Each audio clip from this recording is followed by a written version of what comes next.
We need an Oxford AHSN Children's Network to bring together all of the people working with children across our region, to network the clinicians together to ensure that we have the very best care across the region for children.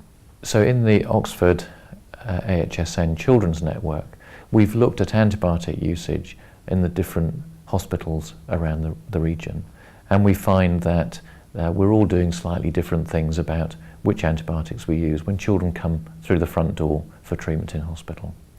And what we hope we can do by networking with all of the clinicians in the region is to come to an agreement about using the same protocols for all children, which will both be a saving for the NHS and using the most appropriate antibiotics right from the start.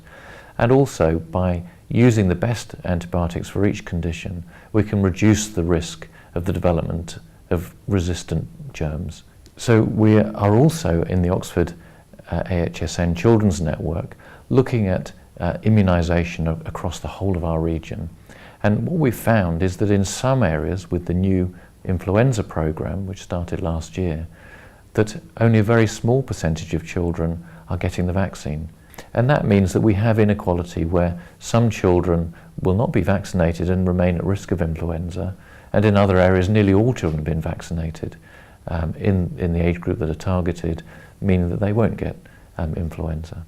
And so what we want to do in the Children's Network is to look at that and try and work out why there's a difference in access to influenza prevention, so that no child in our region should get flu in the future. We've been looking at access to research in the Oxford AHSN Children's Network, and it's very variable depending on which hospital you're in. In many hospitals in North America, research is available for nearly every child who goes into hospital. They can enter into research protocols. And the hospitals that have been best at doing that have the best care for children. And we know that across our region, in the Oxford AHSN, there's a big variety in access to research for children.